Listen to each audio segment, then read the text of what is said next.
Bendiciones del cielo para todos. Quisiera, por favor, preguntar si me escucho bien para... Sí, pastor, se escucha bien. Ok, excelente, excelente. Entonces, Paul, voy a compartir. eh, Adelante. Trate de que se ponga grande para no tener que interrumpirlo, porque siempre que usted va a arrancar se queda chiquitico. Así que vamos a ver ok, vamos a ver. Dele de nuevo, a ver si se pone grande para no tener que interrumpirlo. Vamos a ver. Todavía. Se ve pequeño ahí, ¿cierto? Sí, se ve pequeño. Ok, entonces, la clave está aquí. Ahora sí, perfecto. Ok, entonces, lo que hemos de observar hoy, como ya fue anunciado, lo vamos a ver hoy, son los 7 principios exegéticos de la hermenéutica bíblica. O sea, vamos a ver 7 principios exegéticos. Bueno, creo que mencioné en la ocasión pasada que un principio no es igual que una norma. O sea, una norma es una regla que varía, puede variar, pero un principio es una norma que debe de ser constante. Entonces, lo que hemos de ver son 7 principios, 7 constantes exegéticos de la hermenéutica bíblica. O sea, vamos a ver 7 principios que nos ayudan a interpretar correctamente la Biblia. 7 principios. Creo que fue el primer encuentro que lo vimos, pero de una manera un poquito rápida, pero ahora vamos a deleitarnos un poquito más en ellos, en cada uno de esos principios y vamos luego a ver algunos versículos bíblicos y aplicarles algunos de estos principios. Así que vuelvo y repaso esta partecita acá, que lo he estado repitiendo en cada encuentro, los 3 lugares del sermón. Así que rapidito, vuelvo y refresco en la memoria. A mí me gustaría que de alguna manera u otra ustedes dominaran esto. Bueno, se le facilitó un documentito que tiene la gráfica, pero es bueno dominar esa gráfica porque eso nos ayuda mucho a tener un buen concepto de dónde viene un sermón, dónde se desarrolla y dónde recae. Así que el primer lugar del sermón hemos dicho que es el texto, la Biblia, que es donde nace el sermón. Luego el predicador es el segundo lugar, que es donde se desarrolla el sermón.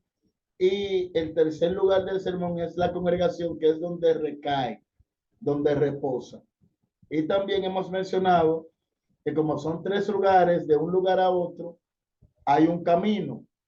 Y el camino que va desde el texto al predicador es la hermenéutica, la interpretación.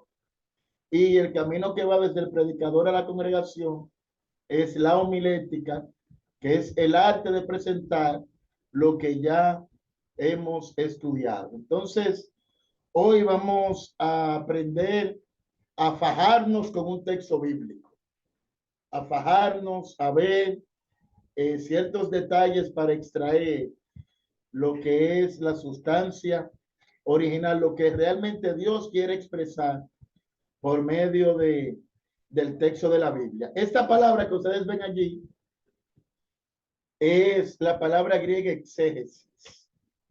Exégesis. Esta palabra está en la Biblia. Está en la Biblia específicamente en el Nuevo Testamento en Juan 1:18. Y mírenlo aquí. Quiero compartir este texto para que ustedes vean que la palabra exégesis es un concepto bíblico y, y oigan lo que dice aquí. Juan 1:18. A Dios nadie le vio jamás. El unigénito Hijo que está en el seno del Padre, Él ha dado a exegeomai. Se la puse ahí en griego la palabra. Exegeomai es el mismo término exégesis, pero está declinado. O sea, una declinación es que tiene una variación verbal, pero es el mismo término.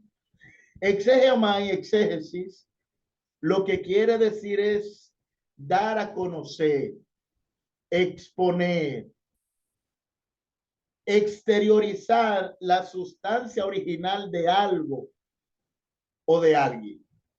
Entonces, estamos viendo aquí, bueno, cuando usted ve el texto en español, el verbo que tiene allí al finalizar es conocer. O sea, él le ha dado a conocer, él le ha dado exegomai, él le ha dado a mostrar, a exponer. El concepto es que Jesús es el exégeta del Padre Celestial. O sea, Jesús vino aquí a la tierra a mostrarnos la sustancia original de cómo verdaderamente es el Padre Celestial. Por eso en Jesús, en la persona y en la vida de Jesús se ejemplifica que la esencia de Dios es amor eterno. Y por eso Jesús vivió como vivió aquí en la tierra. Entonces, al hacerle un exégesis a un versículo, lo que estamos buscando es la manera de extraer la sustancia original del mensaje que Dios ha dado allí en el texto. Yo necesito a ver si me estoy dando a entender en el concepto de exégesis, porque de ahí es que vamos a partir. Claro que sí, Pastor. Pudiera poner la primera palabra que nos la están pidiendo para la que tú puso anterior. Ahí está, Yaritza, si quieres tomar un capture o algo. Ok. Y lo del concepto, vamos a ver si alguien ha entendido lo del concepto en sí, porque si no es así, entonces cuesta continuar, ¿verdad, Pastor? Claro, claro. Ahí está la palabra exégesis y el término declinado está aquí, exegeomai. O sea, es el verbo ya conjugado, exegeomai. De ahí es que se extrae el concepto de mostrar la sustancia, la esencia de algo de alguien. O sea que cuando le hacemos exégesis a un texto, el Espíritu Santo nos ayuda a conocer el verdadero mensaje divino allí. ¿Estamos claros? ¿Podemos continuar? Ok. ¿Estamos claros? Dedo arriba para enseñar de que sí, de que estamos entendiendo. Vamos a ver, Pastor, aunque sean la mitad, que nos pongan el dedito arriba, los que no están tímidos. Ok, perfecto, perfecto. Vamos a ver. Ok, Pastor, aparentemente sí. Aparentemente Ok, está perfecto. claro. Entonces, en síntesis, una exégesis es mostrar la sustancia original de algo, exponer la sustancia real de algo. Entonces, Jesús es el exégeta del Padre Celestial. Él muestra la esencia del Padre. Por eso el que ha visto a Jesús, ha visto al Padre. El que ha tratado con Jesús, ha tratado con el Padre, porque son lo mismo en esencia. Eso mismo se aplica al momento de estudiar. Se le hace un exégesis a un texto, es buscando la manera de conocer lo que realmente dice allí. No mis ideas personales, no lo que un predicador famoso ha dicho, sino lo que verdaderamente Dios dice en su santa palabra. Entonces, teniendo esto en cuenta, vamos a ir a los principios exegéticos para una correcta interpretación, hacer una correcta hermenéutica. Vamos a los 7 principios para realizar un exégesis.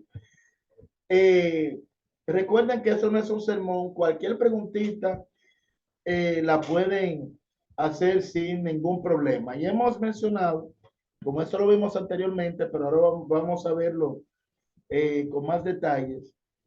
El primer principio es canalizar el Espíritu Santo, lógicamente por medio de la oración. O sea, es imposible, oiga, no difícil, sino imposible. Algo difícil es algo que con esfuerzo se logra, pero algo imposible es que no importa lo que usted haga, no se va a lograr. Llegar a la luna en bicicleta, Paul, ¿es difícil o imposible? Imposible, pastor. No hay forma de llegar en bicicleta ni en carro para la luna. Entonces, de esa misma manera es imposible entender un versículo bíblico en ausencia del Espíritu Santo. Por eso, antes de abrir la Biblia, pedirle al Espíritu Santo que sea el maestro. Por eso, Paul en la oración pidió por el Espíritu Santo. O sea que en el predicador eso tiene que ser una constante, algo fijo.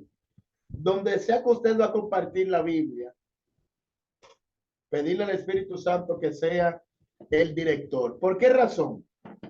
Por varias razones. Número uno, el Espíritu Santo fue quien inspiró todo lo que hay en la Biblia. O sea, todo lo que hay en la Biblia es voluntad de él, es autoría de él.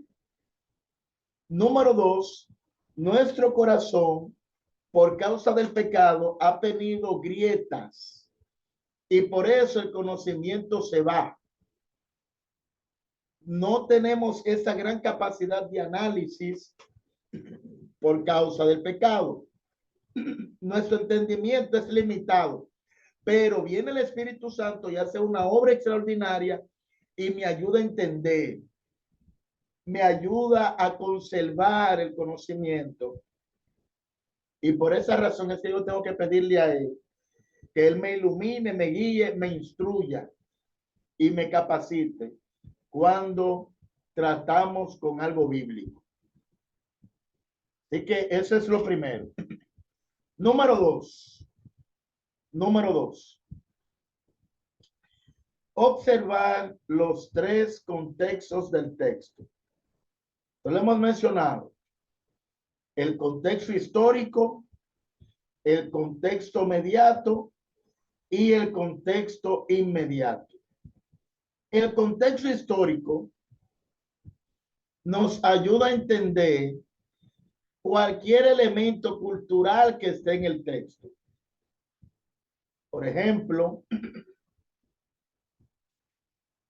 en el caso de la mujer que derramó el perfume a los pies de Jesús, dice la Biblia que eso tenía un costo de 300 denarios. ¿Qué pasa? Que cuando usted estudia qué era un denario en ese entonces, usted se va a dar cuenta que esa cantidad equivalía más o menos a un año de trabajo. O sea, cuando usted ve ese elemento histórico, usted ve que lo que la mujer está haciendo no es cualquier cosa, pero eso se entiende a la luz del contexto histórico. Si no se estudia esa partecita del denario, la cantidad, no se le va a poder como sacar el mayor provecho al estudio. Y uno va a entender que es un agua de azúcar que ella está derramando ahí a los pies. No, era algo que realmente valía. Por eso Judas dice allí, no, pero ¿cómo esa mujer hace eso? Eso es bueno dárselo a los pobres. No, pero el hombre lo que está hablando es que el asunto es bien caro y es lo que está pensando conforme a su avaricia. Así que el contexto histórico nos ayuda a entender los elementos culturales que hay en el versículo. El contexto inmediato, hemos dicho que es el tema que presenta el libro de donde está el texto que estamos estudiando. Es el contexto inmediato. El libro tiene, cada libro de la Biblia tiene un tema principal. Entonces, El contexto inmediato es la situación inmediata que hay en el capítulo que yo estoy estudiando. Una pregunta. Sí, Yo escuché que usted dijo que el salario del denario es de un año de trabajo o un día de trabajo. no. Es alrededor de un año. No era un día. Ok, ok, Sí. está bien. Entonces, Pastor, ajá, eso que te estaba diciendo ahora mismo de los tres contextos, el histórico, el mediato y el inmediato, no habría como una clasificación por escrita. Yo puedo entender, pero sería bueno para nuestro repaso personal. oh sí, yo estoy preparando un documentito para facilitárselo a ustedes, donde yo voy a definir cada uno de esos conceptos para que lo tengan por escrito y les sirva de guía. Sí, sí. Sería muy Pero, importante. Gracias, Pastor. sí, siempre, pero, dentro de lo posible ahora, es bueno que ustedes tomen algunas notitas, para que de alguna manera u otra eso le ayude a, a conservar lo que estamos tratando acá. Y recuerden que el Espíritu Santo está con nosotros y él de alguna manera u otra se une al esfuerzo que estamos haciendo. Así que Pastor, ustedes toman su notita, pero aparte de eso, más adelante se les va a facilitar un documentito. Pastor. Sería bueno, porque hay algunos que estamos trabajando y eso. Sí, Ok. Pastor, le tengo una información y es que Okay. con la idea de que al final tengamos la garantía de que tengamos de dónde estudiar y todo eso, todo lo que usted está diciendo, quiero que sepan que se está grabando y estamos facilitando, lo estamos subiendo a YouTube y le estamos facilitando el link para que el que desee pueda repasar todo lo que se ha estudiado. muy Aparte importante. de eso, tome su nota también y encima de eso, el pastor ahora nos acaba de informar que va a preparar un pequeño documento para al final facilitarlo. Así que gracias por la recomendación de Dios Fael y así vamos a tener suficiente información, ¿verdad, Pastor? Para poder Sí, seguir avanzando. Así que siga adelante y vamos a ver cómo le hacemos llegar todo ese documento, ¿verdad? Que sea sí. necesario. Excelente. Gracias, Pastor. Perfecto. Después de la presentación, que termine la grabación, Paul, yo quiero darles unas informaciones que son de gran relevancia en estos encuentros. Así que lo haremos después de la presentación de ahora. Entonces, continuamos. Recuerden que cada texto bíblico gira sobre un mensaje inmediato y un mensaje mediato. Siempre, todos. E incluso nuestra vida tiene un contexto, tiene un contexto espiritual en la iglesia, tiene un contexto familiar, nosotros nos desenvolvemos a nivel laboral, o sea, esos son contextos y eso sucede con cada texto de la Biblia. Principio número 3. Identificar la clasificación del texto. La clasificación del texto. Bueno, voy a mencionar algo de los contextos otra vez. Esto, y hemos recomendado esos materiales, comentarios bíblicos, con especialidad el comentario bíblico adventista. Yo le facilité un link a Paul para que lo pudiera compartir, que allí uno puede descargar ese comentario bíblico adventista. Eso ayuda en gran manera. Eso ayuda bastante. Entonces, el principio número 3 es identificar la clasificación del texto. Y vimos el encuentro pasado que hay varias clasificaciones. Hay textos que son una narrativa, una prosa normal, o sea, el relato de una historia. Vemos que hay textos en parábolas, hay textos poéticos, hay textos proféticos, hay textos escatológicos, y eso es bueno identificarlo porque dependiendo de la clasificación será el trabajo de interpretación. Entonces, tener eso bien pendiente, ubicar la clasificación.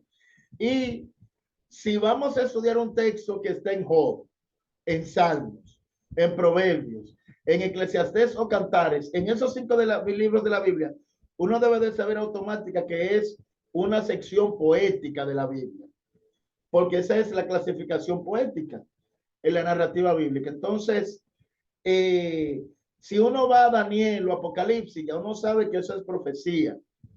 Si uno va a los libros históricos, Josué, Jueces, primero, segundo de Samuel, primero, segundo de Reyes, Crónicas, ya uno sabe que esas son narrativas históricas, son prosa. O sea, siempre tener muy en cuenta dónde está mi texto en el cual yo voy a preparar el sermón, porque eso va a determinar mucho la interpretación. Número 4, analizar la sintaxis del texto. Esto es observar su estructura y sus partes. Eso ayuda bastante. Eso es buenísimo. Uno ve las partes que tiene. Y eso que estamos viendo aquí, vamos a ver algunos versículos y vamos a poner en práctica esto que estamos viendo acá. Pero es bueno usted ver un versículo y ver su estructura, sus partes. Porque la Biblia, sabe que fueron judíos, fue una cultura judía que se escribió, y la escritura judía, la escritura hebrea, aparte del contenido, la forma en que está escrito ese contenido también tiene un metamensaje espiritual. O sea, que no es solamente lo que dice, sino cómo lo dice, ayuda mucho para ver mensajes espirituales. Así que es bueno analizar la sintaxis, cómo el texto está estructurado, cómo está formado, sus partes, la palabra, si hay una palabra clave, claro, todos los versículos tienen palabra clave, identificar cuál es la palabra clave que hay allí, los verbos que le dan el sentido al versículo, y eso lo vamos a ver para que ustedes vean la gran importancia de ese asuntito. Número 5. Pastor, antes del número 5, Sí. hay una preguntita allí que quedó en el aire. No quería interrumpirlo, pero no sé si usted la deja para... No, adelante, es válido. La preguntita era, nos la hace nuestro hermanito, ¿verdad? Que ¿cuál es la diferencia entre un contexto mediato y uno inmediato? Oigan bien. La diferencia es, bueno, el contexto mediato es el tema general del libro. El tema general del libro. Y el inmediato es la situación particular que está en el capítulo donde está el texto que yo estoy estudiando. Por ejemplo, el libro de Génesis. El tema general del libro de Génesis es exponer la creación y los orígenes de este planeta. Es el tema general. Exponer la creación y los orígenes de este planeta Tierra. Ahora, cuando nosotros vamos, es el contexto mediato, la creación, los orígenes de la Tierra. Pero cuando nosotros vamos a Génesis, capítulo 6, vemos que el tema que hay en el capítulo allí es el diluvio. Entonces, si estamos estudiando un versículo que está en el capítulo 6 de Génesis, su contexto inmediato es el diluvio, pero el contexto mediato es la creación y los orígenes de la tierra. Entonces, no sé si me estoy dando a entender. En cuanto a contexto inmediato e inmediato. Yo creo que sí, pastor. Yo creo que está claro ahí. Buen ejemplo. Ok. Ok. El inmediato es el tema general del libro. Pero el inmediato es la situación que está ahí cerquitita del versículo que yo estoy estudiando. Porque el diluvio es siempre el contexto inmediato. Hay que entenderlo a la luz del contexto inmediato. O sea, el diluvio, es bueno saber que eso está dentro del marco de los orígenes de la tierra, tal y como lo presenta el libro de Génesis. Muy bien, ya la persona que hizo la pregunta acaba de escribir, nos dice que excelente, que gracias por la Ok, aclaración. ok. Entonces, ya presentamos el asunto de la sintaxis del texto, que es la estructura, las partes. Pero esto se hace, y voy a utilizar este término y necesito que me entiendan muy claramente. Observar la estructura y las partes de un texto no se logra haciendo una lectura superficial del versículo. O sea, no es solamente, leerlo y ya. No, no. Hay que leerlo, hay que meditar, hay que observar, hay que analizar las partes del texto para que el Espíritu Santo nos pueda ayudar a observar, a ver, a identificar esa estructura. O sea, yo tengo que esmerarme leyendo el texto que estoy estudiando. No verlo por arribita solamente, sino ver sus partes. Y por eso es bueno uno saber la función de un punto y coma, porque esos son los signos ortográficos que hacen separación de frases. Y de esto depende el sentido y el mensaje que está allí en el versículo. Entonces, no hacer una lectura superficial, sino meditar en el versículo para ver la estructura. Número 5, entonces, identificar el tema teológico del texto. Es también identificar el tema teológico o doctrinal del versículo. O sea, ¿de qué habla? Generalmente, ¿de qué habla? ¿De qué habla? Y hemos puesto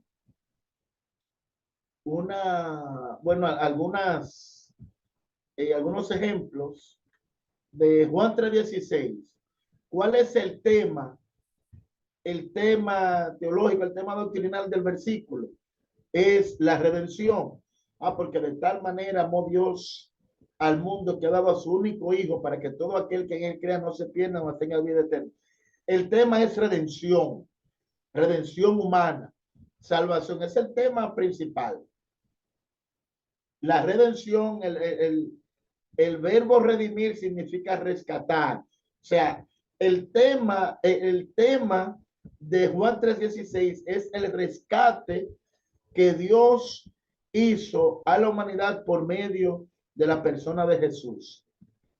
Cuando vamos, ¿qué otro versículo? Estoy poniendo versículos fáciles. Filipenses 4:13.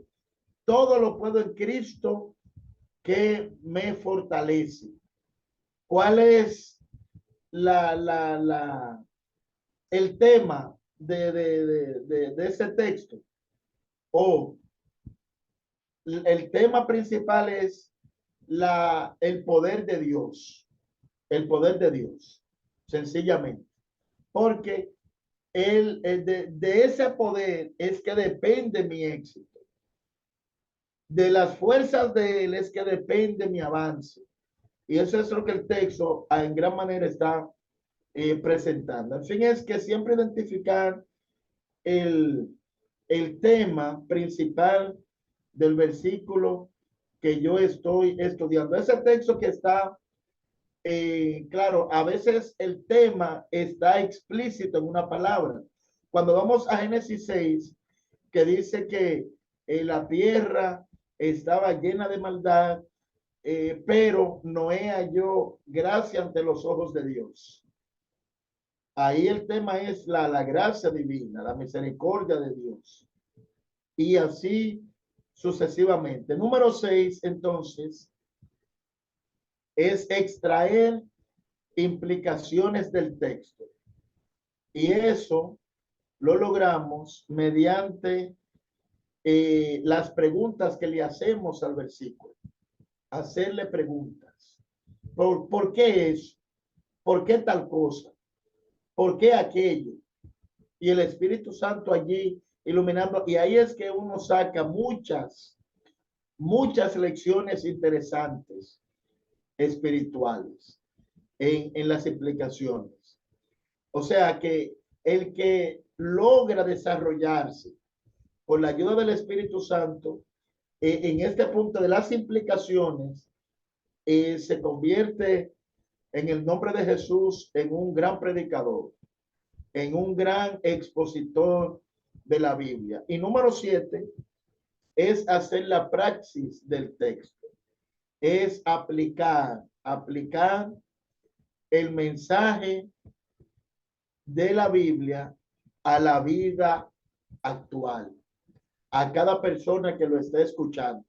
Oh, sí, eso sucedió hace miles de años por allá con Abraham, con José, pero ¿cómo eso me ayuda a mi vida hoy, en mi matrimonio hoy, en mi depresión hoy, en mi duelo hoy?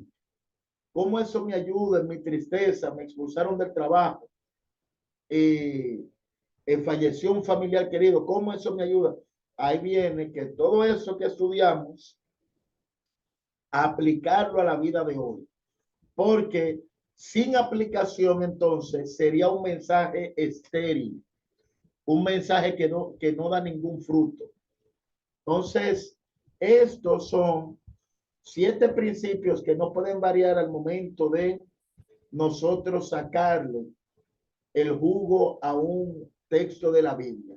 Si practicamos esto en el nombre de Jesús, vamos a ser personas que vamos a disfrutar en gran manera la Biblia. Será un deleite estudiar la palabra de Dios. Entonces, ¿hay alguna pregunta, alguna cuestión? Sí, hay una Eso pregunta. es antes de entrarnos a algunos textos que vamos a observar para aplicarle eso. A ver. Hay una pregunta, Pastor, en el aire, sí. Dice, si puedes repetir sobre la praxis. O la praxis. O la praxis es la aplicación del mensaje. Por ejemplo, yo le estoy hablando a usted de la fe de Abraham. Si Abraham fue un hombre de mucha fe, Abraham hizo esto, hizo aquello. Ok, pero eso es la fe de Abraham por allá. Pero ¿cómo eso me beneficia a mí hoy? Porque, ok, muy bien, Abraham fue un hombre de fe, un hombre que vivió en obediencia, ok. Pero, y ya, vamos a orar y ya, no. ¿Cómo me sirve eso? Bueno, Abraham fue un hombre que ejerció fe en Dios. Abraham recibió el título de amigo de Dios. También recibe el título del padre de la fe. Pero ¿cómo vivió Abraham? Bueno, poniéndolo a él en primer lugar, en obediencia, creía en él de manera ciega. Por eso obtuvo esos títulos. Hoy, en la dificultad que tú estás teniendo, si al igual que Abraham, tú ejerces fe, pones a Dios en primer lugar, Dios, así como hizo con Abraham, que estableció una amistad, también él le va a establecer contigo. Porque Dios se deleita cuando confiamos en él, así como Abraham. Cuando creemos en él, Dios se manifiesta en nuestras vidas, así como se manifestó en Abraham. Así que tú quieres tener solución a ese problema familiar que tú estás experimentando, ejercita tu fe. Pon plena confianza en el Todopoderoso. Entonces, eso es una aplicación. Ok, tú me estás hablando de Abraham, pero estamos viendo cómo en la actualidad me sirve eso, me sirve eso. Eso que él hizo hace muchísimos años, como yo hoy lo puedo hacer y me beneficia también. O sea, la praxis es la aplicación del mensaje al corazón de hoy.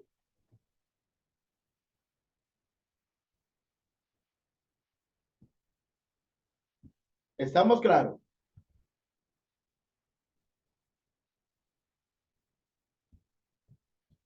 A ver.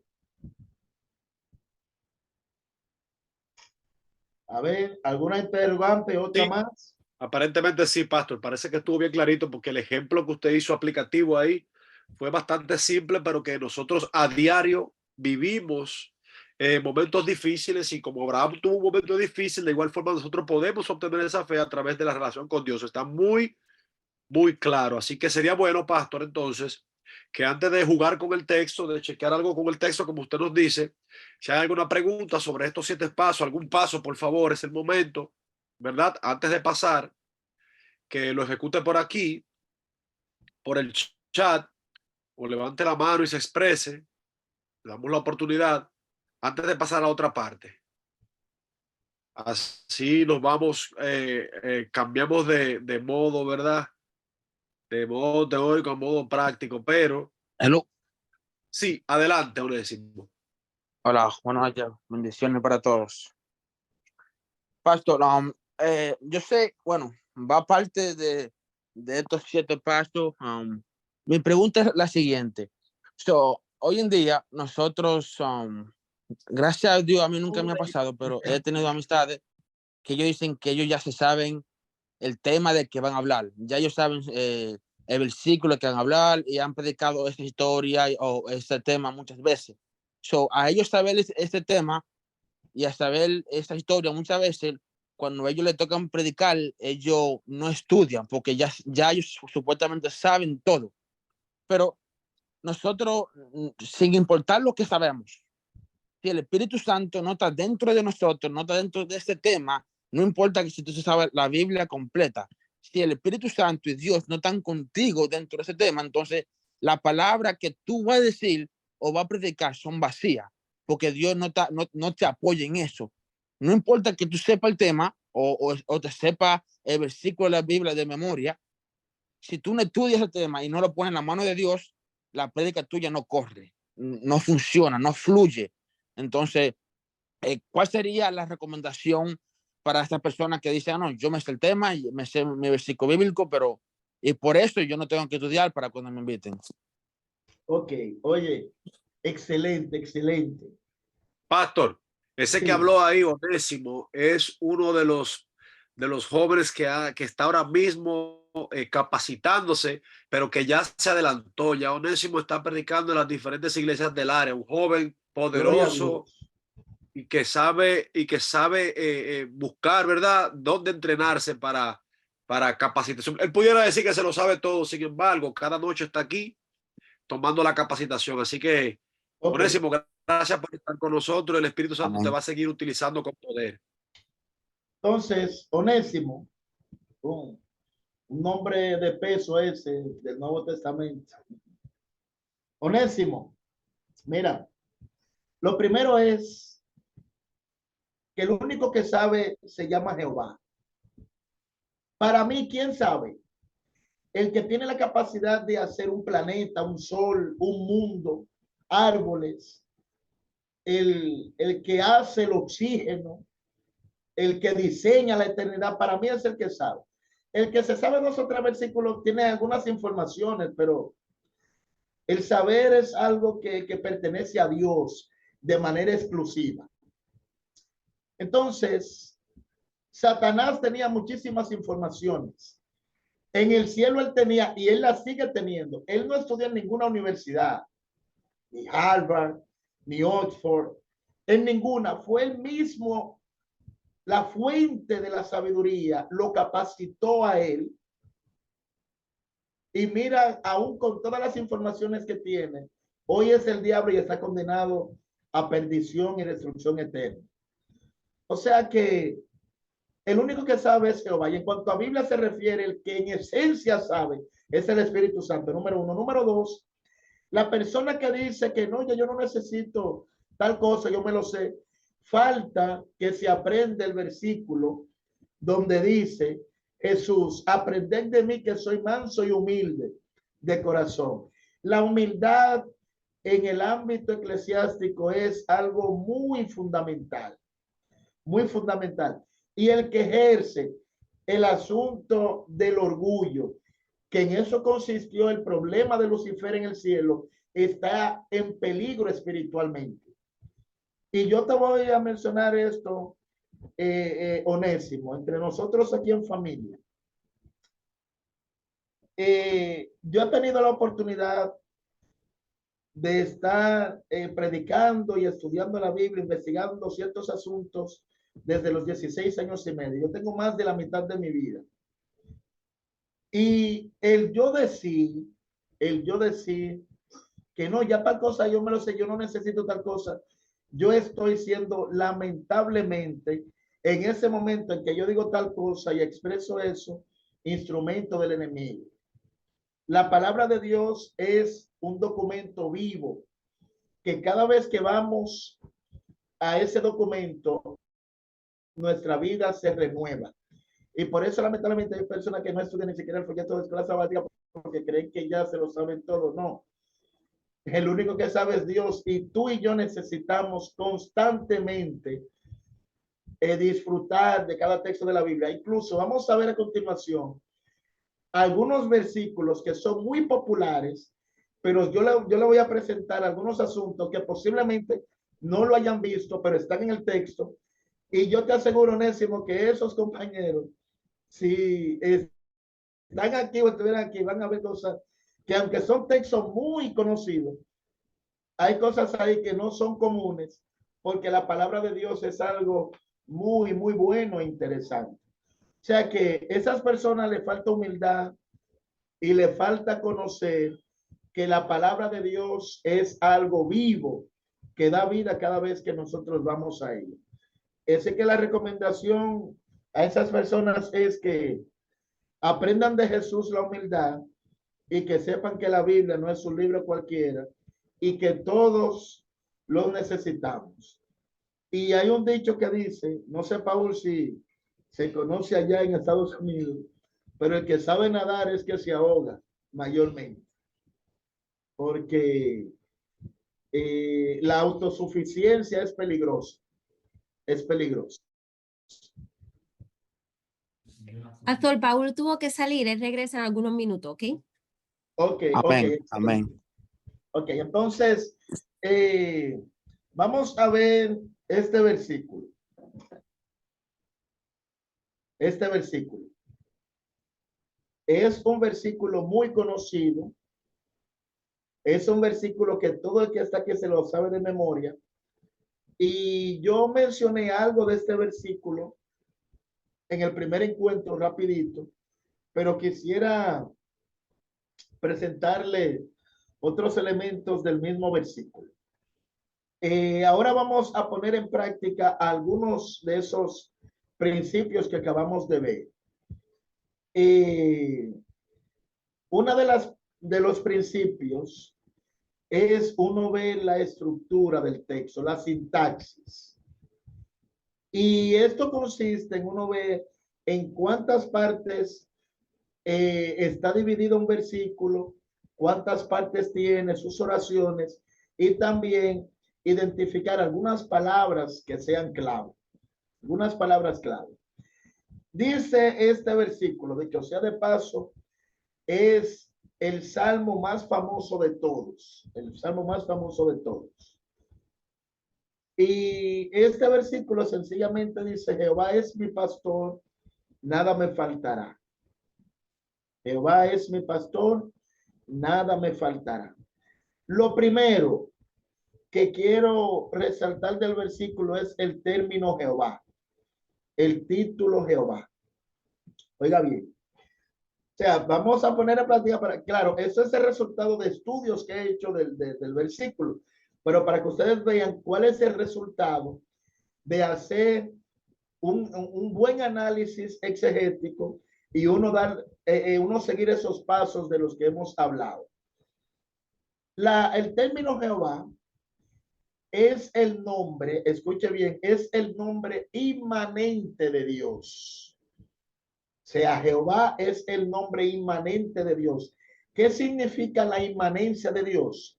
La inmanencia de Dios significa que Él no es un ser distante, sino que es un ser cercano a nosotros, es un ser con toda la disposición de abrazarnos, de bendecirnos, es un ser que quiere mostrarnos todo su cariño, y por eso es que el nombre Jehová es el nombre inmanente de Dios, inmanencia, no es un ser distante. Y esto de la inmanencia de Dios se entiende a la luz de la trascendencia. O sea, Dios es trascendente, Dios es gigante en extremo, eterno. Él es más poderoso que todo el universo Él lo domina. Él es el diseñador de la eternidad. Dios no necesita favores de nadie. Él es trascendente y Él no depende de nada en el universo. Entonces, Él siendo poder gigante en gloria y todo, Él es un ser que se acerca a ti para cuidarte, para bendecirte, para abrazarte, para sanarte, para perdonarte. O sea, Dios, sabiendo que usted y yo no le damos ningún beneficio, Él invierte su existencia en nosotros. Todo eso lo encontramos en el título Jehová. Jehová. Jehová es el nombre inmanente de Dios. Entonces, teniendo eso en cuenta que Él es un ser cercano, por eso el texto entonces va a decir que Él es mi pastor. Él me pastorea de manera cercana. Él me cuida. Él cuida mis pasos. Él provee sustento. Entonces, esto hay que entenderlo también en el contexto de cómo se cuida una ovejita en un campo. Ese cuidado que hay que darle a ese animalito es similar al que Dios nos da a nosotros. Entonces, Jehová está presente en el versículo como un ser cercano. Ahora bien, este versículo está compuesto de dos oraciones. La primera es Jehová es mi pastor. La segunda oración dice nada me faltará.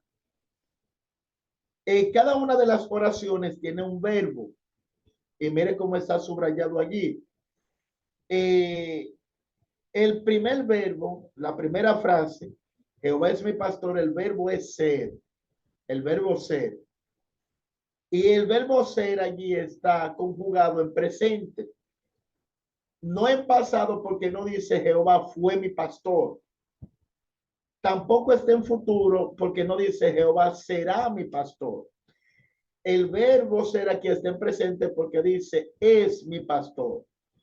¿Cuándo es mi pastor? Ahora. Ahora.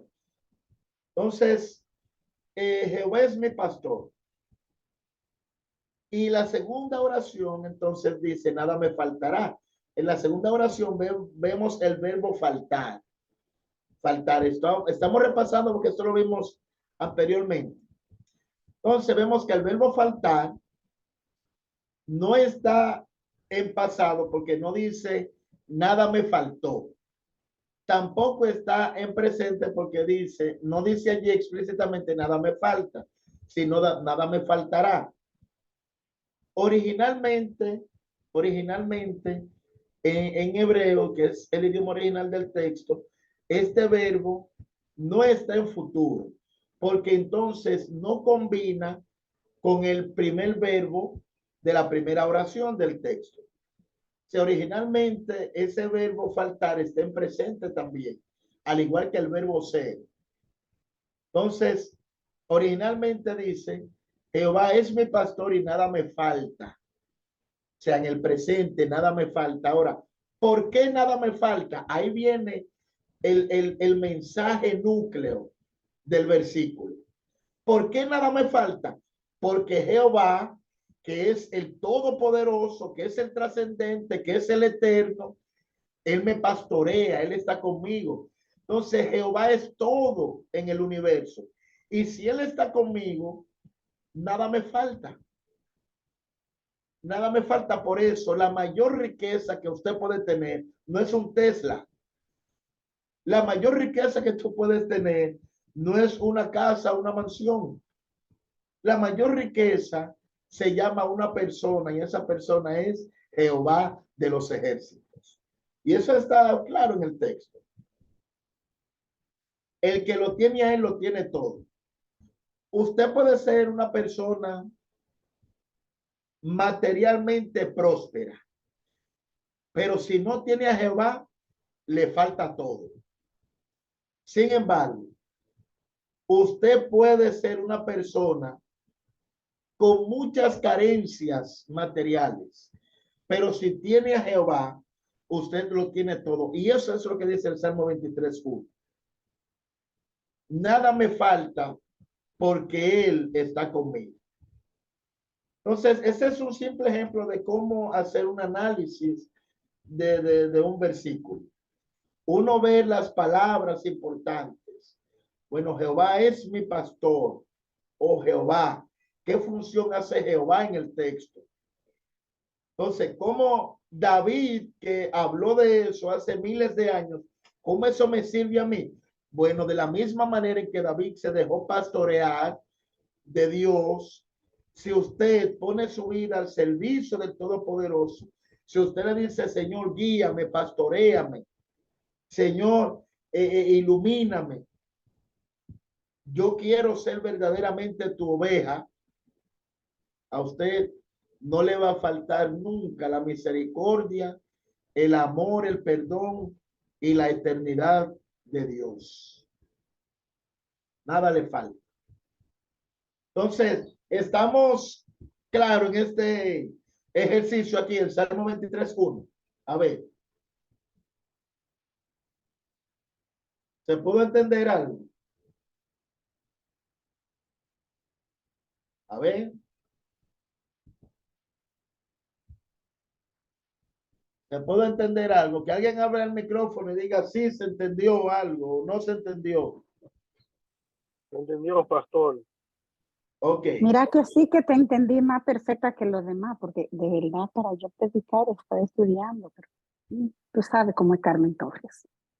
Pero lo Ok. entendí perfectamente. Gracias. Ok, gloria a Dios, gloria a Dios. Vamos a hacer otro ejercicio. Bueno, este texto también lo mencioné. Estoy repasando con algunos textos que he mencionado anteriormente, pero creo que tengo dos por allí que no se lo he mencionado. André. 2 o 3. Génesis 3:15. Y pondré enemistad entre ti y la mujer, y entre tu simiente y la simiente suya. Esta te herirá en la cabeza y tú le herirás en el calcañar. Hablamos de las implicaciones cuando tratamos este versículo, la importancia de la implicación. Este es un texto profético, es la primera porción profética de la Biblia, Génesis 3:15, y ya sabemos que el contexto inmediato de Génesis es la creación y los orígenes de este mundo. Ahora, el contexto inmediato de Génesis 3:15 es la caída del hombre, la desobediencia de Adán y Eva. Y Dios, entonces, cuando viene, comienza a darle sentencia al hombre, Adán, a Eva, y también la sentencia a la serpiente, que era el instrumento del enemigo en ese momento. Entonces, Génesis 3:15 es la sentencia que Dios le da a la serpiente. Y dice, y pondré enemistad entre ti y la mujer, entre tu simiente y la simiente suya. Esta te herirá en la cabeza y tú le herirás en el calcañar. Hablamos de la implicación, que una implicación textual es algo que está en el versículo, pero que a simple vista no se ve. Y de la manera en que uno logra ver eso es haciéndole preguntas al texto. Entonces, yo estudiando este versículo, le pregunté por qué Dios tiene que poner enemistad. Bueno, eso implica que si él tiene que poner una enemistad es porque hay una amistad entre el ser humano y Satanás por causa del pecado. Entonces Dios tiene que venir y establecer una enemistad, ponerse entre mi persona y la persona de Satanás, para que la amistad que yo estaba efectuando con Satanás, ahora yo la invierta con Jesús. Entonces, la amistad con Satanás me lleva a la perdición, pero la amistad con Jesús me lleva a la salvación. Entonces, el texto de manera implícita presenta que yo soy amigo de Satanás por causa del pecado, pero él tiene que romper esa amistad, establecer una enemistad y yo ser entonces amigo de Jesús. Todo eso está allí, pero de manera implícita. Así que ahí hay un ejercicio de cómo identificar una implicación en el versículo. Este otro salmo, vamos a ver este otro salmo. Le di rapidito al otro porque ya lo habíamos visto anteriormente. Pero vamos a hacer un ejercicio aquí. Dice, el que habita, un texto bien conocido, el que habita el abrigo del Altísimo morará bajo la sombra del Omnipotente. El que habita el abrigo del Altísimo morará bajo la sombra del Omnipotente. El contexto, oiga bien, de este salmo hay que entenderlo a la luz de un ambiente donde hay muchos asuntos de hechicería. Y vamos a los nombres que el salmista utiliza para Dios aquí. Hay dos títulos divinos aquí, que es Altísimo y número 2, Omnipotente. Altísimo y Omnipotente. En el antiguo cercano oriente, los lugares donde se ponían las estatuillas de Baal, esas estatuillas, dioses falsos, se ponían en unos lugares que le llamaban lugares altos. De allí es que viene el término incluso, el término actual, que es donde se usa mucho asunto de hechicería, que le llaman altares. Me imagino que alguno ha conocido estos términos que estoy utilizando. O sea, donde hay muchos asuntos de santería, santos, cuadros y esos asuntos falsos, le llaman altares. En la antigüedad, así mismo le llamaban lugares altos. ¿Qué sucede? Que el salmista dice, el que habita el abrigo del Altísimo. O sea, el concepto es que Jehová no está en esos lugares altos, sino que él está por encima de esos lugares altos. O sea, el título Altísimo es un título superlativo. Dios está por encima de todas esas cosas falsas. Él es el verdadero, él es el real, el grande, el poderoso, el trascendente. Entonces, por esa razón es que utiliza el término Altísimo. El término Altísimo. Entonces, esa es la primera razón. Altísimo. Ahora, ¿por qué habla de omnipotente? Bueno, claramente el omnipotente hace referencia a un ser que su poder es perfecto y que no conoce lo imposible.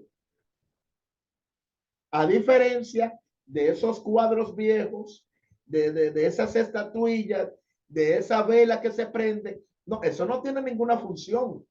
Esas son fotos. Pero el Altísimo es un ser real, un ser vivo, y es todopoderoso. No conoce lo imposible. El que creó el universo, ese poder con el que él creó el universo, es el poder que él usa para él cuidarme, bendecirme, protegerme, sanarme. Él es el omnipotente. Entonces, vemos un ser que es superior, pero es superior en todos los sentidos, especialmente en poder y gloria. Por eso él es el Altísimo y es el omnipotente. Y esto hay que entenderlo a la luz de los dioses falsos. No, los dioses falsos están aquí, pero Jehová está por allá. Esos dioses falsos hay que moverlos. Usted ve que hacen una estatua.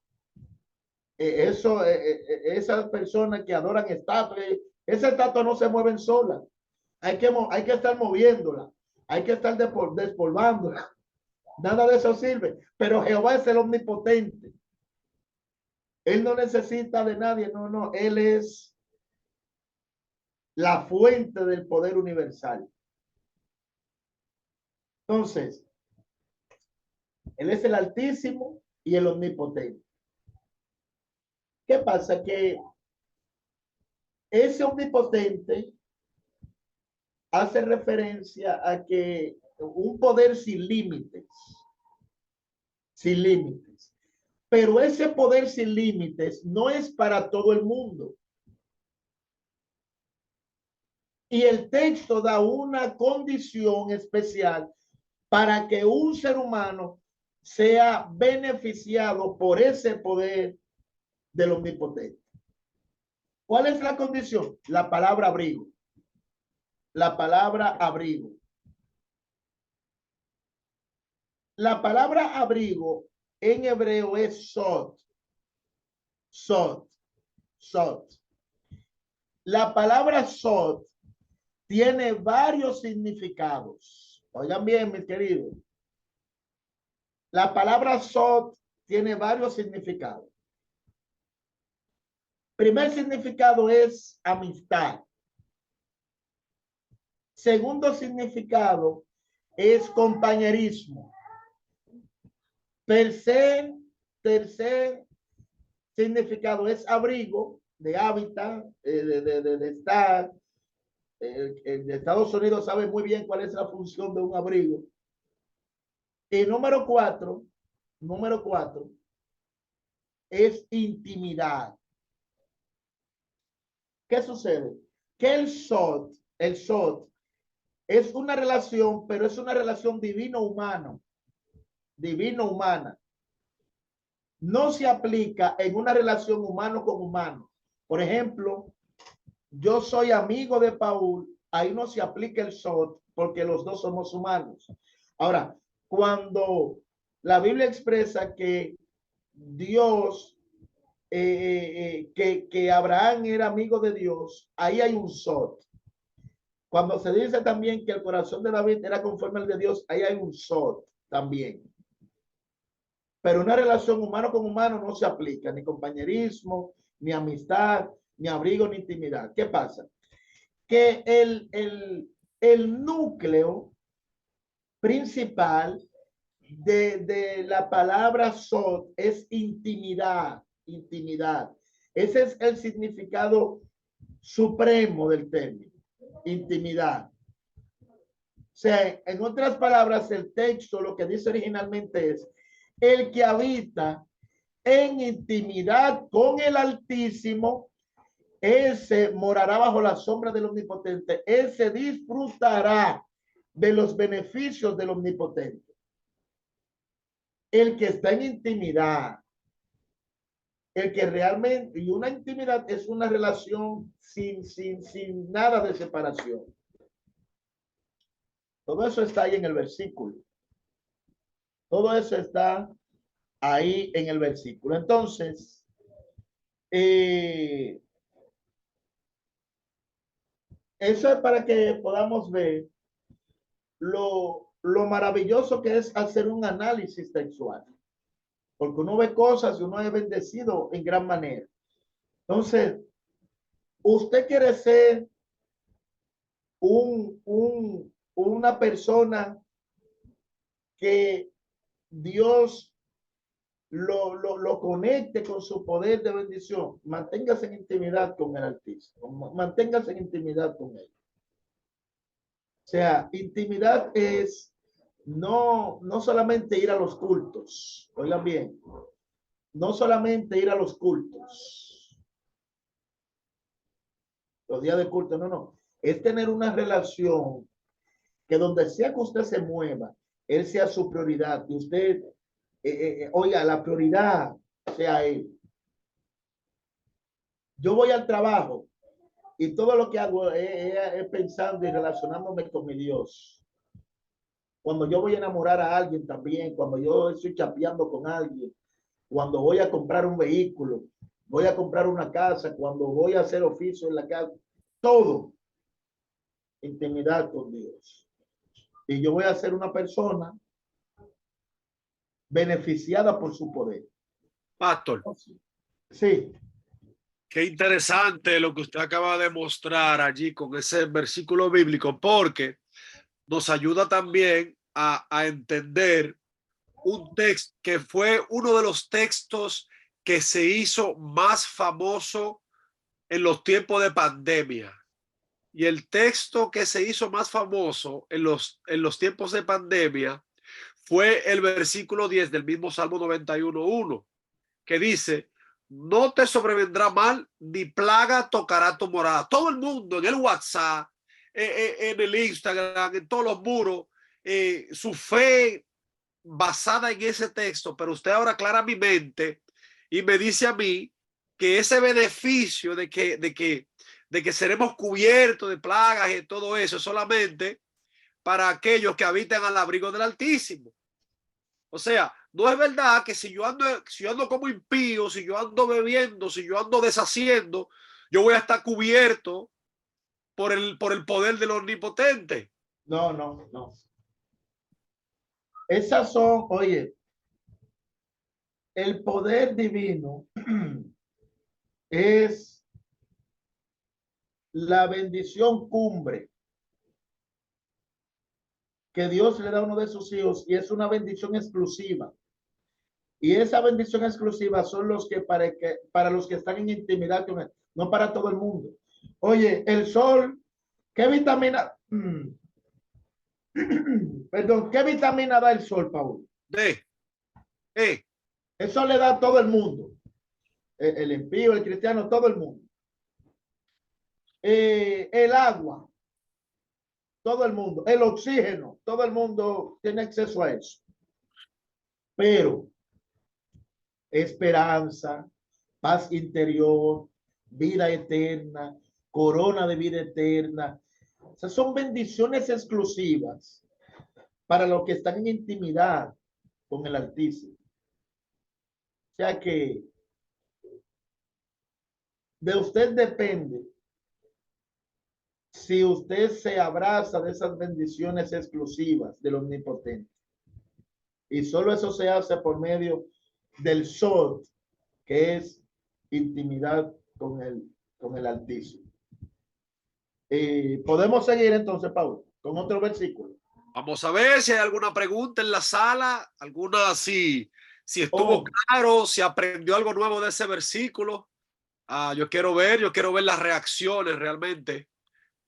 Si usted aprendió algo nuevo, si le pareció interesante, ponga un sí ahí en el chat para que entonces el pastor pueda ver que estamos, ¿verdad?, recibiendo bendición a través de este contenido. Claro que sí. Perfecto. ¿Se puede comentar? Sí, claro, adelante. Oh, no, que aún en esa pequeña exégesis que hizo el pastor, eso pudo afianzar un poquito más mi fe en Dios y en su protección divina y en la relación divina humana entre él y yo. Gloria a Dios, gloria a Dios. Gracias, hermano Fermín. Bueno, pastor, hay muchas personas que aprendieron algo nuevo, otras personas que también le fue de bendición, alguien que fue poderoso. O sea, un texto, pastor, lo interesante es relacionado con lo que dijo Onésimo ahorita. Hay versículos bíblicos que nosotros no lo sabemos tanto de memoria, que pasamos por altos estos simples detalles. ¿Por qué? Porque no lo sabemos de memoria. Al saberlo de memoria, al escucharlo tanto, nosotros entendemos que ya conocemos el texto. Sin embargo, usted viene y presenta esto con Salmo 91.1, viene otro pastor y presenta algo diferente con Salmo 91.1, y un versículo es un mar de bendiciones. O sea, tú le sacas y le sacas y le sacas, y no termina, porque la palabra de Dios es así de profunda. Diofael tiene una pregunta o un comentario. Adelante, Diofael.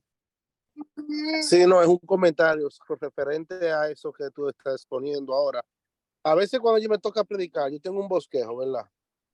Y ya yo tengo el tema, yo lo tengo ahí plasmado, pero cuando voy a repasarlo, el espíritu va como renovando y añadiéndole al tema y añadiéndole al tema, cosas que yo no vi anteriormente. Pero cuando voy a repasar el tema, ¿verdad? Lo importante, como que el espíritu siempre te va dando más, pero iba acá, yo no vi eso aquí, y te viene llegando más pensamiento y más, y ya tú teniendo el tema plasmado, un bosquejo ya hecho. Eso es correcto, eso es correcto, eso sucede muchísimo.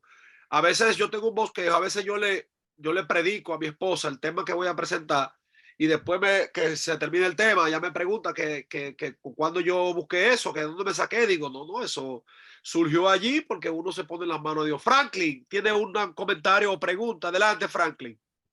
Un comentario, pastor. Bendiciones para todos. Yo llamo a la Biblia el libro infinito, porque usted puede leer un versículo hoy y luego lo estudia mañana y luego pasado mañana, y cada día usted aprende algo nuevo.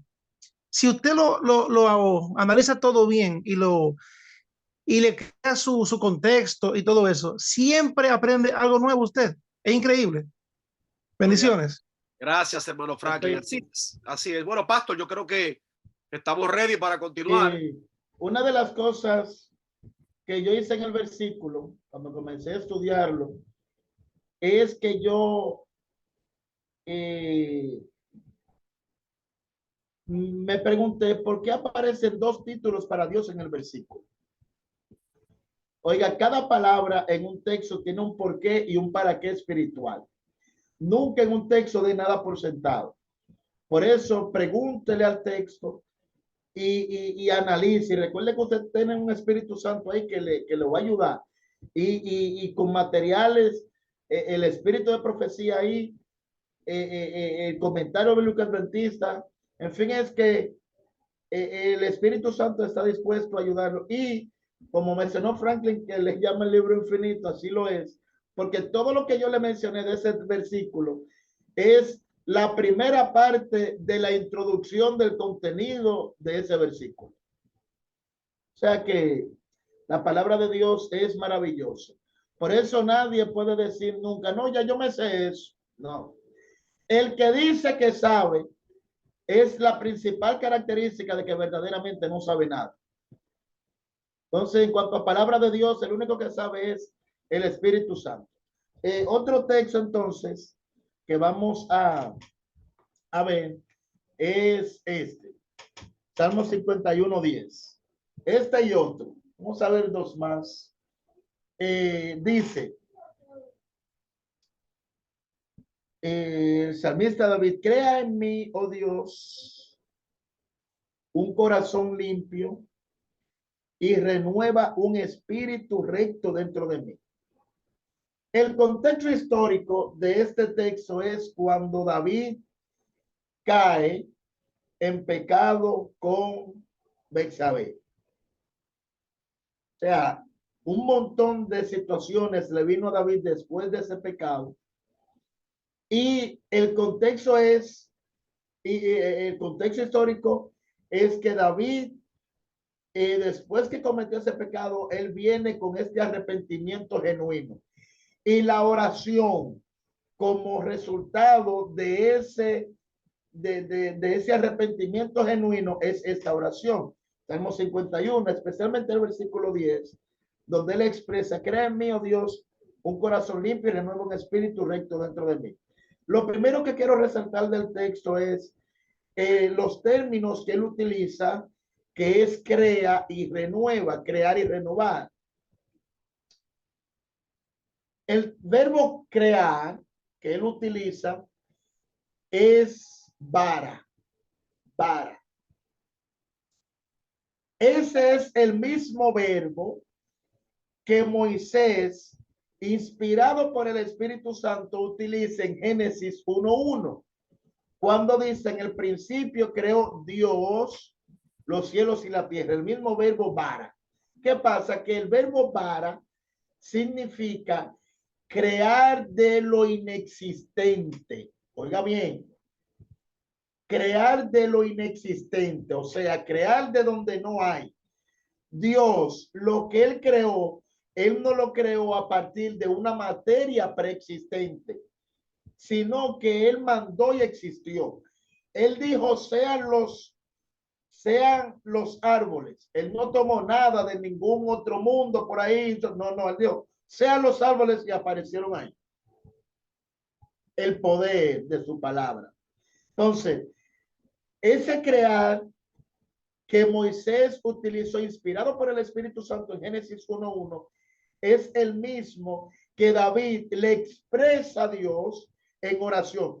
Crea en mí, oh Dios, un corazón limpio. O sea, el corazón bíblicamente es el cerebro humano. Allí se concentran los 5 sentidos: la vista, el habla, el olfato, la audición, el tacto. Entonces, él está diciendo, Dios, crea en mí un corazón limpio como no hay otro, un corazón como no existe otro, un corazón que verdaderamente esté limpio. ¿Y qué implica que él le esté pidiendo que le dé un corazón limpio? Que su corazón estaba como sucio. Él reconocía que su cerebro estaba lleno de cosas incorrectas para con Dios.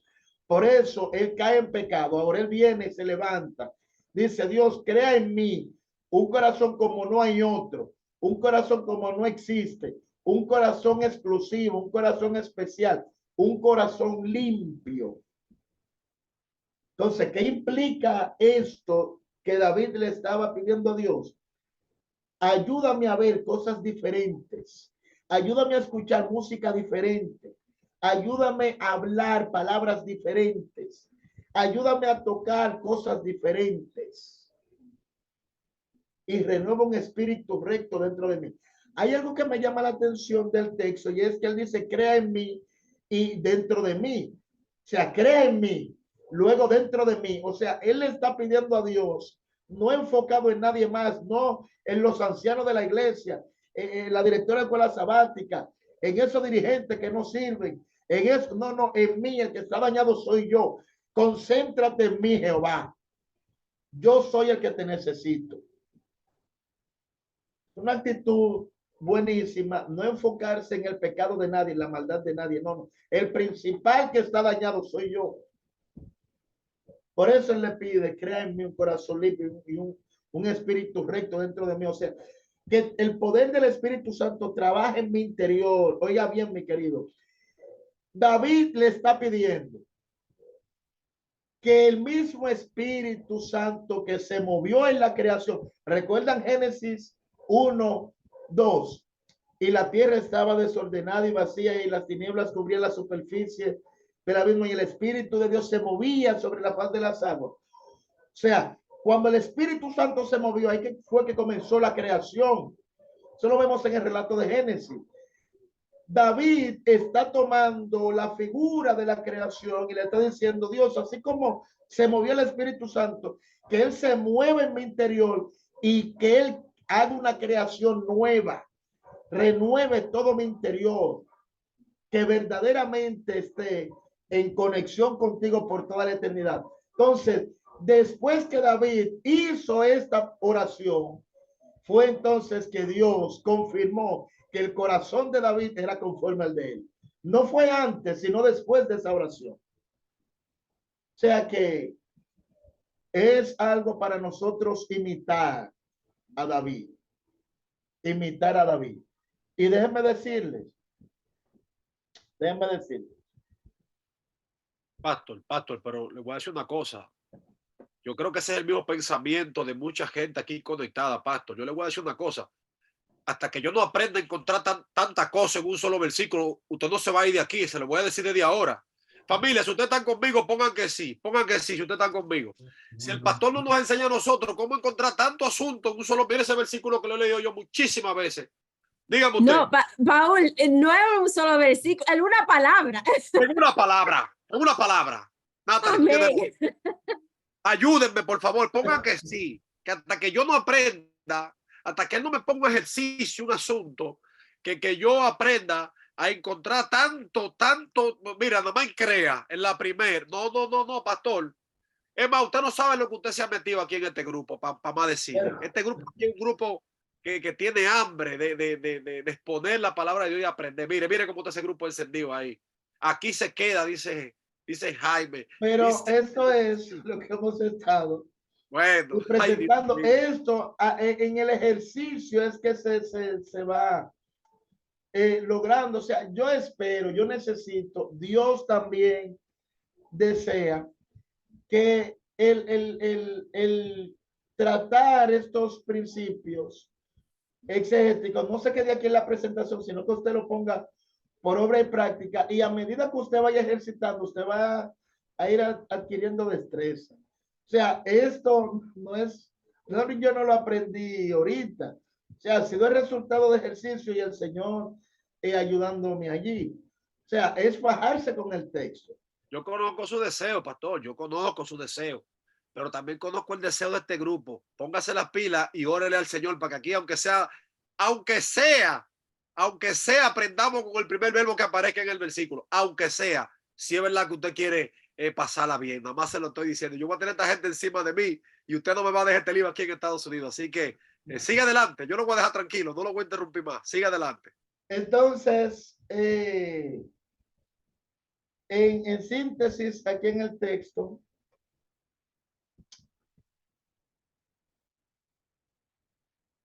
para que eso sea una realidad en un ser humano, esa nueva creación interior, se necesita el mismo poder que actuó en la creación, que es el del Espíritu Santo. No puede ser un poder diferente, porque el único poder que tiene la capacidad de crear, de recrear un ser, es el poder del Espíritu Santo. Y él entonces es el que logra un corazón limpio y un espíritu recto en nosotros para honra y gloria de nuestro Dios. Otro texto, y con este vamos a terminar. Jesús le dijo, vámonos al Nuevo Testamento, ya tratamos unos cuantos del Antiguo Testamento, vamos al Nuevo Testamento. Narrativa griega, dice, Jesús le dijo, es un texto bien conocido. Yo estoy buscando versículos que son bien conocidos para que de alguna manera u otra de ahí tomemos el patrón. Jesús le dijo, yo soy el camino, la verdad y la vida. Nadie viene al Padre sino por mí. Este versículo se entiende a la luz del santuario. Ustedes saben que el santuario es el plano de la salvación de Dios. El Señor se lo mostró a Moisés. Moisés lo diseñó, era un santuario portátil, o sea que se armaba, se desarmaba, y el servicio que se ejecutaba allí proyectaba lo que Cristo iba a hacer en la cruz del Calvario por amor a la humanidad, que era el sacrificio, tal y como se hacían en esos animalitos allí. El santuario tenía tres partes: el atrio, el lugar santo y el lugar santísimo. ¿Qué pasa? Que era portátil mientras ellos estaban en la peregrinación. en la trayectoria en el desierto desde que salieron de Egipto a su ruta hacia Canaán. Cuando ellos llegan a Canaán, duraron un tiempo aún usándolo portátil, que se armaba, se desarmaba, pero al pasar el tiempo, el Señor le hizo una especie de promesa a David de que se le iba a construir un templo, un asunto ya establecido en Jerusalén, pero David no era quien iba a hacer ese templo, sino su hijo Salomón. Salomón hizo entonces un majestuoso templo, un asunto enorme, a diferencia del santuario portátil. Pero lo que se iba a hacer en el templo era lo mismo que se hacía en el santuario. Ese templo fue elaborado con esmero. Usted lo puede ver en el primer libro de Crónicas, capítulo 2. Usted verá la descripción allí, algo majestuoso, tremendo. Vino una persecución por parte de Babilonia y destruyeron ese templo. El pueblo fue llevado cautivo a Babilonia. Luego se le dio su independencia. Ellos reconstruyeron el templo. Ustedes pueden ver la historia de Esdras y Nehemías. Esa es la reconstrucción del templo. Y el templo otra vez se hizo, el segundo templo.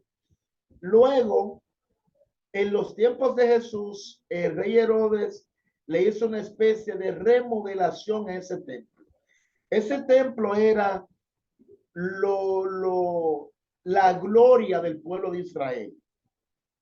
Esa era la vida del pueblo. De tal manera que ellos entendían que la vida, o sea, que la vida de ellos dependía de ese templo. Ellos creían que la tranquilidad, la paz, la esperanza de ellos como nación dependían de ese templo. Pero ¿qué pasa? Eso es un peligro, creer que en un objeto está nuestra salvación, nuestro bienestar, nuestra paz, nuestra esperanza, como ellos creían. Este templo tenía 3 lugares, al igual que el santuario: atrio, lugar santo, lugar santísimo. Cada uno de esos lugares tenía una puerta. Oiga bien, la primera puerta que daba acceso desde la calle al atrio, los judíos en los tiempos de Jesús le llamaban el camino. La segunda puerta que daba acceso desde el atrio al lugar santo, los judíos en los tiempos de Jesús le llamaban la verdad. Y la tercera puerta que daba acceso del lugar santo al lugar santísimo, los judíos en el tiempo de Jesús le llamaban la vida. Y ellos concentrados en ese templo, mi vida, mi tranquilidad, mi esperanza, mi bienestar, mi paz. Jesús, como Dios con nosotros, el maestro por excelencia, cuando él le dice, yo soy el camino, la verdad y la vida, el metamensaje que él le está dando es: ustedes creen que su vida está en ese templo, que su tranquilidad está en ese templo, que su bienestar está en ese templo, que su esperanza está en ese templo, pero ustedes están equivocados. Lo que ustedes están buscando en ese objeto, en ese templo, en realidad está en mí, en mi persona. Yo soy el camino, la verdad y la vida, y nadie viene al Padre, o sea, nadie va al cielo, nadie es prosperado, nadie tiene salvación, nadie tiene esperanza, nadie tiene paz si no es por mí. Y el término que Jesús utiliza en la palabra camino en griego es odos, que significa que es un camino perfecto, que no tiene obstáculos. O sea, en Cristo, Cristo nos conecta con el cielo de una manera segura. Ese camino no tiene hoyos. Ese camino no se derrumba. Ese camino no tiene nada de imperfección. Es un camino que el que transita por ahí llega de manera segura al reino de los cielos. Cuando él dice la verdad, él utiliza una palabra griega que es aletheia, y verdad quiere decir que en él no hay nada de falsedad, todo en él es genuino. En él no hay rasgos, lo más mínimo de falsedad. Por eso dice Números 23:19 que Dios no es hombre para mentir, ni hijo de mujer para que se arrepienta. Lo que él dice lo hace, lo que promete lo cumple. Jesús, todo lo que él dijo es 100% real. No 99.9 real, no. 100% real. Mire, cuando él dice en Juan 11:25, yo soy la resurrección y la vida. El que cree en mí, aunque esté muerto, vivirá. Mire, sepa eso. Confírmelo. Que cuando usted, si le toca ir al sueño de la muerte, váyase a ese sueño creyendo que cuando él venga en poder y gloria, usted será levantado para vivir eternamente. Entonces, esa palabra aletheia que él utilizó, yo soy la verdad. Entonces, ustedes están creyendo que aquel es el camino, que aquello es la verdad. No, no, eso soy yo. Y finalmente él dice la vida. La palabra que él utiliza aquí es zoe, que es vida eterna. A diferencia de la palabra bios, que de donde viene biología, pero es una palabra que da vida, pero vida circunscrita a la humanidad. Es la vida que una madre le da a su bebé, la vida que tienen las plantas, los animales, pero no, el término que Jesús utilizó fue zoe, vida eterna, que no desciende ni deriva de otra. Una vida que no se acaba. Dicho sea de paso, Dios no tiene vida. Dios es la vida. Muy diferente. Él no tiene, él es la vida. Entonces, en ese contexto es que Jesús dice estas palabras. Soy el camino, la verdad y la vida. Y nadie logra lo que ustedes están buscando de que en ese templo, si no es por mí.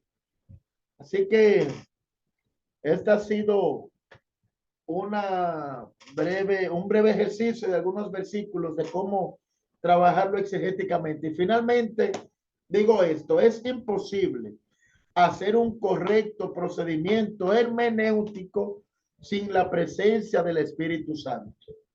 Repito, es imposible, no difícil, es imposible hacer un correcto procedimiento hermenéutico sin la presencia del Espíritu Santo. Entonces, yo necesito,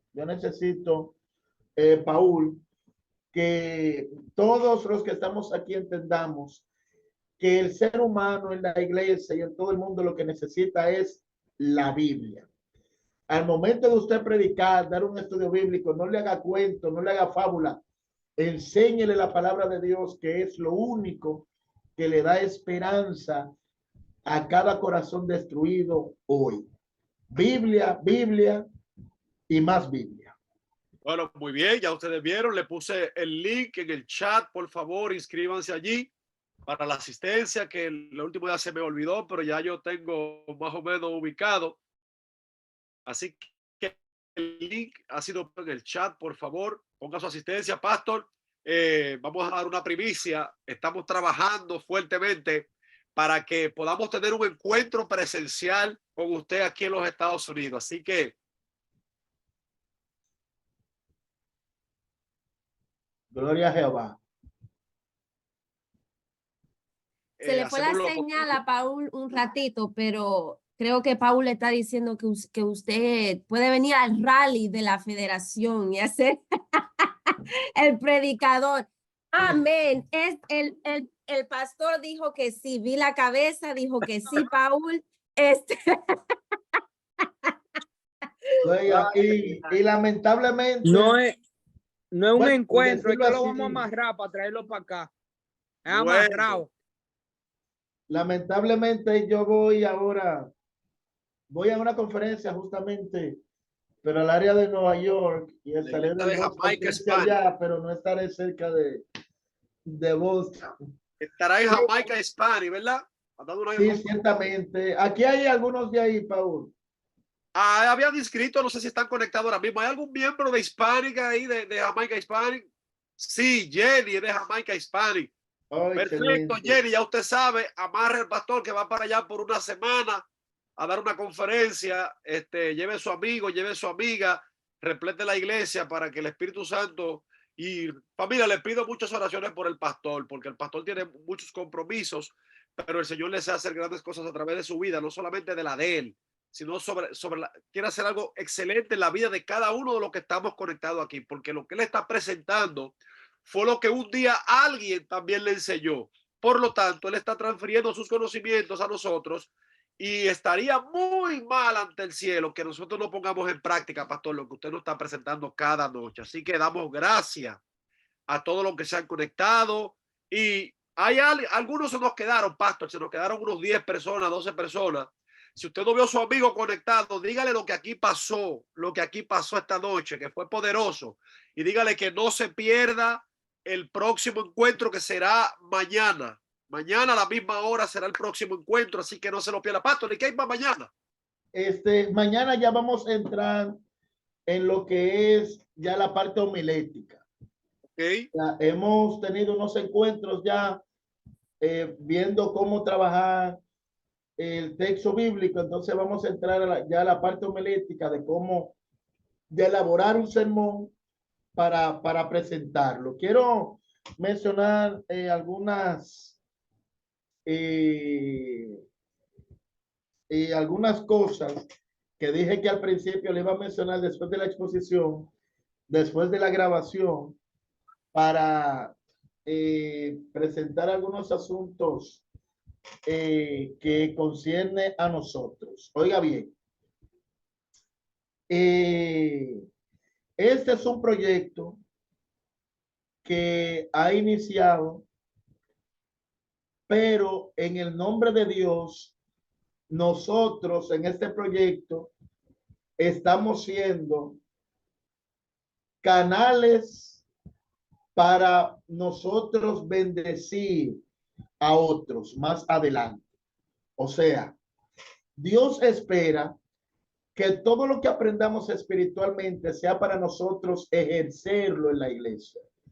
Porque los dones que el Espíritu Santo da son especialmente capacidades para que la iglesia que somos nosotros cumplamos la misión de salvación de manera efectiva. Entonces, oigan bien, esta es la primera etapa de formación de predicación. Y la idea es que una vez que terminemos estos encuentros, ya Paul y el equipo de la federación va a diseñar allá un mega sábado joven de manera simultánea en las iglesias. Y en ese sábado joven, oiga bien, en esos sábados joven, el predicador de esas actividades será el resultado de lo que estamos haciendo aquí. O sea, que déjeme ver, por mencionar un nombre aquí, estoy viendo a Irene. Irene, Dios espera que en el nombre del Señor, uno de esos sábados jóvenes, usted sea la expositora. Entonces, ya la fecha se la van a impartir, se la van a mencionar más adelante, y será un sábado joven, pero de manera simultánea. Todas las iglesias. Se va a buscar un título y será un enfoque, o sea, será algo glorioso en el nombre de Dios. Así que desde ahora vayamos pidiéndole a Dios que renueve mi espíritu, que crea un corazón nuevo, diferente, para yo predicar su palabra en ese sábado joven. En ese sábado joven. Entonces, al finalizar estos encuentros, que creo que finalizaremos ya la semana próxima, Paul, si Dios quiere, la idea es que usted reciba un certificado.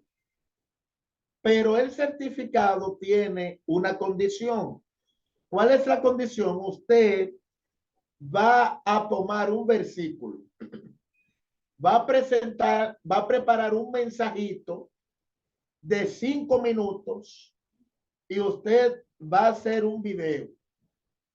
Y ese video entonces se lo va a hacer llegar al líder Paul. Oiga bien, es un asunto, oiga bien, no es un asunto de que un podcast, de que luce y muchas cosas. No, no, no. Usted se pone en un lugar cómodo, la luz clara, y usted toma su texto, su tema y lo expone allí.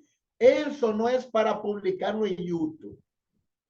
Eso será para consumo interno y nosotros ver que de alguna manera u otra usted puso en práctica lo que hemos tratado y de así entonces ese será el examen.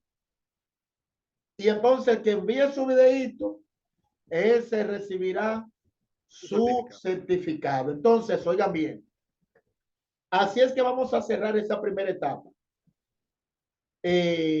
Mañana vamos a entrar en los detalles de cómo preparar el sermón y todo eso. Ahora, terminamos esta primera etapa con ese videíto.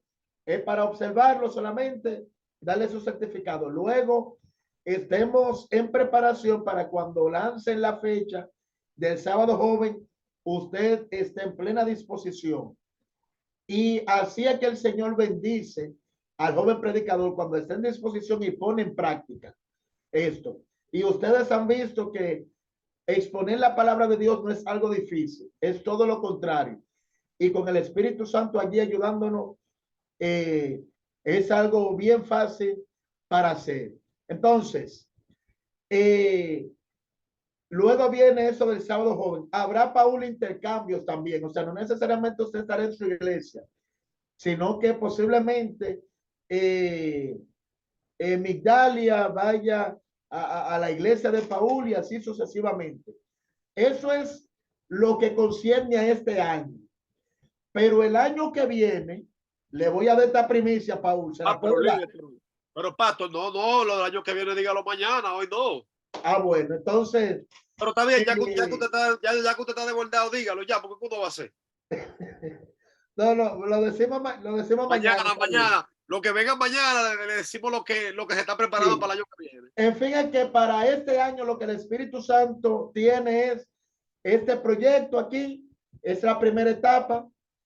Esto recuerde que va a concluir con el video, 5 minutos. Por eso elija su versículo y vaya practicando lo que hemos estado viendo.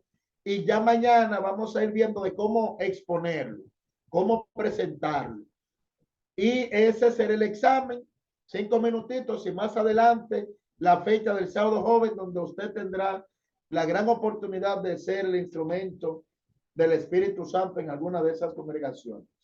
Muy bien, gracias, pastor. Definitivamente vamos a orar entonces, porque ya el tiempo se nos ha acabado y esperamos que nos mantengan en oración para que este proyecto pueda cerrar con gran poder y que podamos tener el privilegio de que de este grupo salga casi todo o todos a tener la oportunidad de presentar algún día un versículo bíblico que haya estudiado. ¿Está bien? Vamos a orar. Padre Santo, te damos gracias, Señor, por estar con nosotros. Gracias por acompañarnos. Gracias por el pastor. Le pedimos que su Santo Espíritu lo guíe, que bendiga a su familia, a su ministerio y que todos nosotros, oh Dios, podamos a demostrar que el tiempo del pastor no ha sido desperdiciado, sino que nosotros pongamos nuestro empeño para que puedan verse los frutos y que podamos enviar nuestras asignaciones y podamos siempre estar conectados para presentar tu palabra. Querido Señor, acompáñanos y cuídanos en todo el resto de la noche, que podamos descansar en paz y que tú nos dé una bonita noche al descansar en el nombre de Jesús. Amén. Bendiciones y feliz noche, mis amados.